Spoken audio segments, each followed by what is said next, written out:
Hi Aquarius, this is Mystic Mage Sadis and welcome to your reading. So today we're going to talk about ano yung situation nyo or energy this coming July 1 to 15, 2025. Alright? Angels, what's the situation para sa ating Aquarius this July 1 to 15, 2025? Wow. Mm-hmm. Mm-hmm. Okay. Okay, first off, you have the Six of Wands, which indicates a victory, a success, something to celebrate with. Okay, Six of Wands indicates there's a recognition going on, maybe sa inyong work, and you are rewarded with those effort na binigay nyo sa inyong job, careers, then. And you do have the Six of Cups as well, which indicates um, a nostalgic work environment. So parang yung nasa-sense nyo this week is parang you are reminiscing the past. Ayun, reminiscing the past. Siguro merong mga alaala na bumabalik sa inyo. Parang you miss those things na you are happy and walang iniisip na problema, parang gano'n. Okay? And you do have here the Three of Wands in reverse position, which indicates a setbacks or a delay of something. So, may mga bagay na um, parang pumipigil sa inyo to do something. Maybe a responsibility, ganun. Because Three of Wands, parang sinasabi dito na you are regarding yourself, you are hesitant, you have this um, delayed, maybe delayed salary or delayed growth, ganun, yung nababasa ko.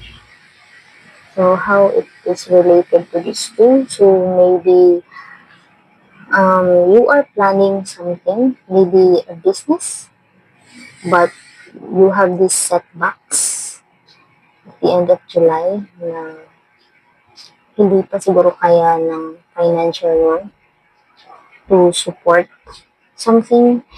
Maybe you are planning to rent a place, pero hindi pa sapat yung sahod mo, ganun. Or you are planning to go abroad, but you don't have the all the requirements. Parang ganun. So, meron tayong setbacks na naganap. Or may mga opportunity na hindi mo namalayan na nandiyan pala. Pero, hindi mo na-late ka na. Ayun. Naiintindihan ba, Aquarius? So, ulitin natin ha. At the first week of July, you have the Six of Wands, which indicates a recognition, a promotion, something to celebrate about winning. And a nostalgic feeling, missing something from the past for the Six of Cups. And maybe you are trying to go back to the past, parang ganun. Siguro may mga business opportunity ka from the past na binabalikan, gusto mo balikan, but then na-late ka na at hindi mo na malay na tapos na pala yung pagkuha nila ng mga tao. Then, something late, ganun. And yeah, I have here the Mystic Taurus Oracle cards for Aquarius. What's your guidance for them this coming July 1 to 15, 2025? Oops. Instant manifestation. Soul and mind working together create a dream in the heart. You have nothing to lose. You carry the dream. Your intention is pure. Be ready to receive. Alright.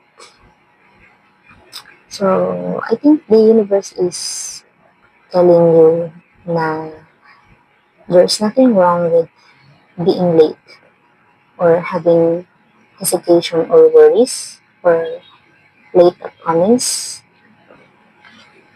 And you just have to believe in yourself and you carry that dream with you. If you want that, you're going to achieve that because they know that your intention is pure and they know that you are a good person, so don't stop believing.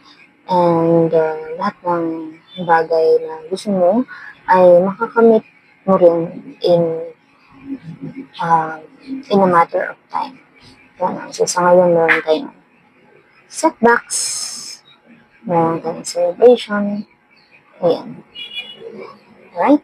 Thank you so much for watching, Aquarius. I hope nakatulong ako sa inyo. And I hope to see you soon sa aking next video.